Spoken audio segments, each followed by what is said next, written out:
Hello, what's going on? Today we're going to go over a little bit more in depth on shading when you do shade a skull. So I want to kind of talk about that. It's going to be with this is basically a colored pencil. It's a Krita color Nero brand, I believe, and it's hard number 4. Honestly, I just consider it very similar to a colored pencil. That's why I use it. But we can talk about shading. So let's kind of zoom in. Let's say we're zooming into just any generic shape, you know.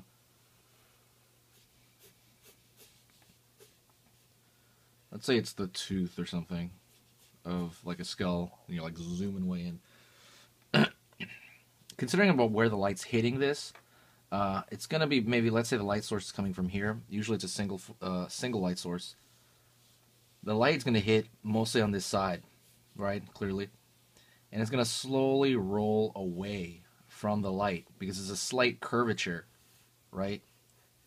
Let's say this is a tooth. There's a slight, let's say it's a giant tooth or something. There's a slight curvature. So the light's gonna slowly dissipate as it gets away from the light source, the primary light source. So one thing that happens is kind of an anomaly is light kind of bounces back, usually from like the lower lip, or if you're smiling, yeah, if you're smiling, it could be lower lip. But as it hits the surface, you know, see how we have all the lights coming from here, right? It's just a single light, one large light source. It's all coming this direction. It's gonna go right. The light that's not gonna hit this, or you know, our main thing, it's gonna go right by it, hit something behind it maybe or under it, and that light will bounce right back a little bit, but less strong. You know what I'm saying? So because of that, you will have, so let's say, let's shade this, right? Let's just say that, you know, it's got, the most of it's like a plane, you know, like, and it kind of turns plane like a square, like kind of like a box, you know, with like a curvature on it.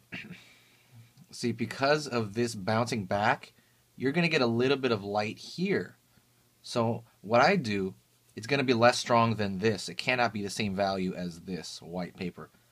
What you're supposed to do is, instead, you make this a little bit, you make the border between the pure white and the slightly, you know, slight light, you make the border between that a little bit darker and make it soft.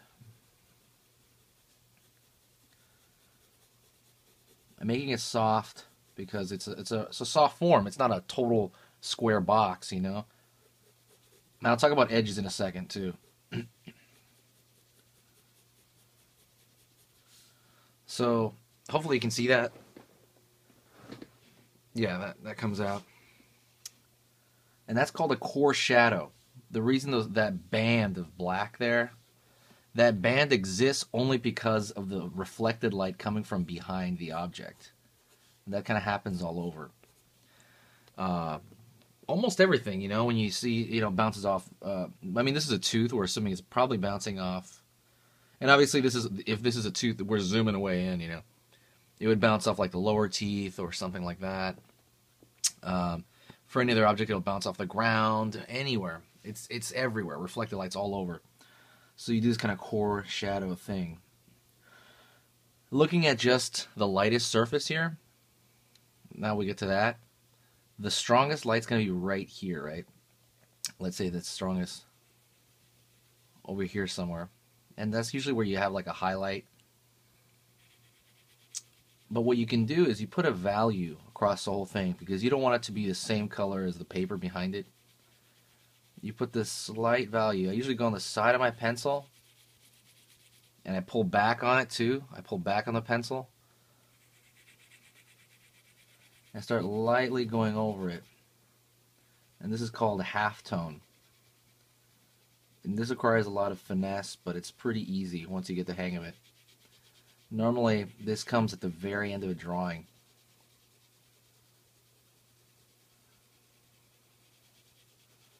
So it's going to get slightly darker as it goes this direction because the light source is coming from that direction. What you can do is you go with your finger, kind of move it around. You can do this with almost any medium, that finger thing. And then maybe take out you know, like a lighter value over here with your eraser. And that stuff's really subtle, but it adds up. When I'm shading, I go along with the form, you know what I mean? This is, I almost picture this as like a curved box. It's tooth, right? So it's like a curved maybe box or something, but it's kind of rounded out. I go here.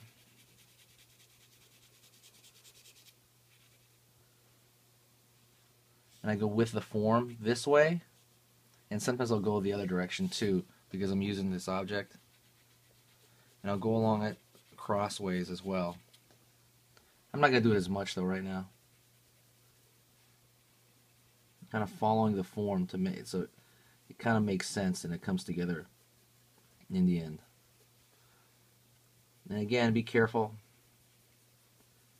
This can very easily be overdone. That's why you have to be extremely careful. So let me go over really quick, and I've gone over this in other videos with edges. And edges, there's 3 kinds of edges generally. I mean, there's a lot of them. They're pretty much, you know, there's all kinds of in between. But there's 3 that, you know, you can really identify. There's a hard edge, which I can use right here on the edge, right? See, this is a hard line. Even that, I would finesse that. But hard line. There's a firm, which is kind of in the middle here. It's a firm line, but it's slightly fuzzy. It's almost like slightly out of focus. That's what that core shadow is. And then there's a completely